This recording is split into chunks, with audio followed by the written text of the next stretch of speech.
गासिबो सानसे समावहाय गुदियै नायोबा जोङो ज' मोनसे हारिसोमोन आरोखि माखासे ट्रेनजिशन पिरियडआव जोङो हमथानो हायैयाव गावस्रालायनाय जादों दा बेखौ ज' जों मारै लाबोगोन होननानैसो बर'खौ जोंहा गेरेमसा हारि बानायनांगौ इंलिशआव मास्टार रेस खालामनांगौ होननानै बे कनसेप्टखौ लानानैसो जोंहा बड'फाया दैदेनदों नङा होमबा रिभलिउसन लाबोदों रिभलिउसन लाबोनानै आरो बिथाङा जेला फार्स्ट टाइम ट्राइपार्टिटआव जेला बुंथि हैदों जेराव प्रफुल्ल महन्तआबो दंमोन होमबा जोंना टिवा मिसिंफोरनि लिडारफ्रा बिथांनि रायलायनायखौ खोनानानैनो होनदोंमोन जोंहा ट्राइबेल मेसिया फैबाय होननानै ट्राइबेलनि मेसिया माने इसोर आरोखि जाय ट्राइबेलफोरनि रावखौ बुंनो थाखाय जोंहा ट्राइबेलफोरनि मेसिया फैबाय होननानै बिथांमोनहा जोबोद गोग्गानानै लादों जायो दा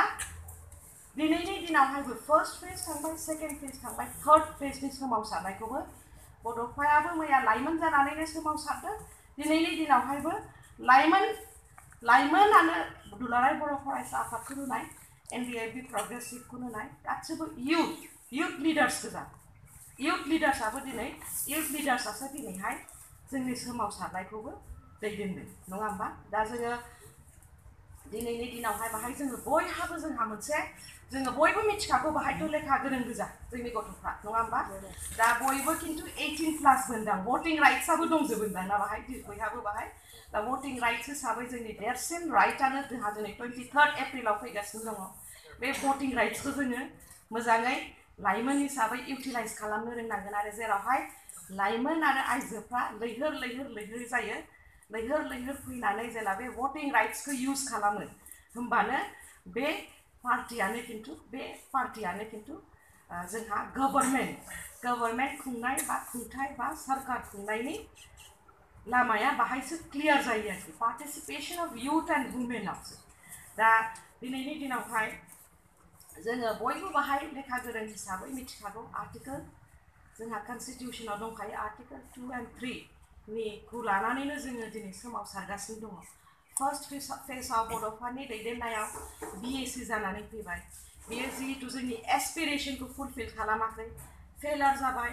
आरो मुभमेन्ट खालामबाय जे जों बयबो मिथिगौ आर्म स्ट्रागलआ बिराद डिफिकाल्ट मोनसे स्ट्रागल आरो लास्ट रिजर्ट होननानै थेवब्लाबो आर्म स्ट्रागल खालामनांबाय आरो जोंहा Bodoland territorial council S A 6th schedule amend खालामनानै बेखौ लाथ'नांनायनि खोथासो खिन्थु खारन बाहाय जोङो थाथ'नो होननानै बड'फानि सिमांखौ जे जोङो ओरैनो जालांगोन होननानै जोङो बयबो बे 6th शेड्युलखौ लाथ'खायाखै खारन माखासे एग्जाम्पल दङ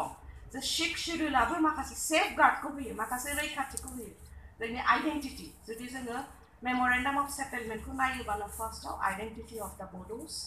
आरो जोंनि माखासे हा हुनि सेफ गार्ड माखासे जाति लेंगुवेज रावखौ जों सेफ गार्ड होनो होननानै 6th शेड्युलखौ लाखानाय दङ आरो माखासे एग्जाम्पल्स दङ जेराव 6th शेड्युला सानसे समनि 6th शेड्युला गोख्रों उनावहाय दैदेनगिरि बिथांमोननि गोख्रों रल लानायाव 6th शेड्युला जे स्टेटहुडआवबो फैदों बिनि एग्जाम्पलाबो जोंहा दंखायो नङा होमबा मिज'रामा सानसे समावहाय 6th शेड्युलमोन बाट मिज'रामा दिनैहाय फुल फ्लेजेड स्टेटहुड मोनदों आरो इट्स एजुकेशनेलि वान अफ द मोस्ट एडभान्स स्टेट नङा होमबा एजुकेशनाव मिज'रामा जोबोद गोजौआव दङ नेशनेल एभारेज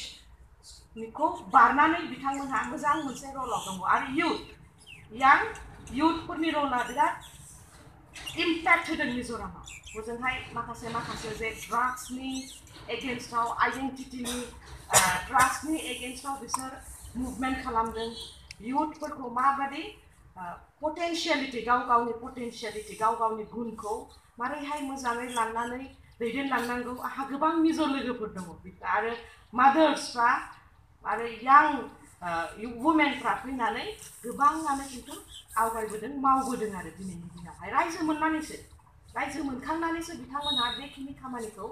आवगायलांनो हादों आरो गावसोरनि आइडेन्टिटि गावसोरनि लेन्डनि सेफगार्ड बेखौ बिथांमोना मावनो हादों थिग मेघालयाबो 6th शेड्युलमोन दा मेघालयाबो 6th schedule is not enough जोंनि एसपिरेशननि थाखाय 6th शेड्युला इनाफ नङा जे प्रटेक्शन जोंनो नांगौ बेखौ जोङो मोननाय नङा होननानै बिथांमोननि दैदेनगिरिफ्रा गोख्रोङै आरो ज' जानानै रिभलिउसन खालामनानै खिन्थु स्टेटहुडआव फैदों आरो दिनै एरियाखौ होनोबा सिक्किमा दिनैनि दिनावहाय इभेन BTADनिफ्रायबो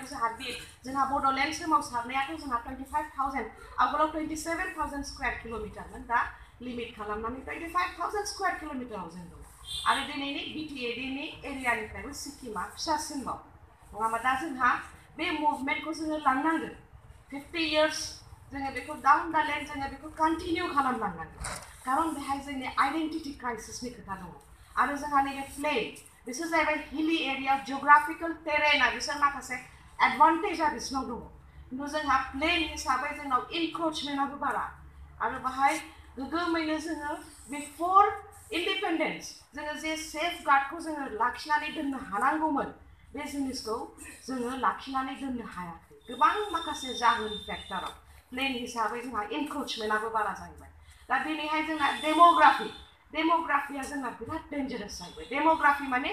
पपुलेशना दिनै जोङो माइनरिटि होनजादों खिन्थु जोङो बेखौनो मुभमेन्टजों जों सोमावसारनायजों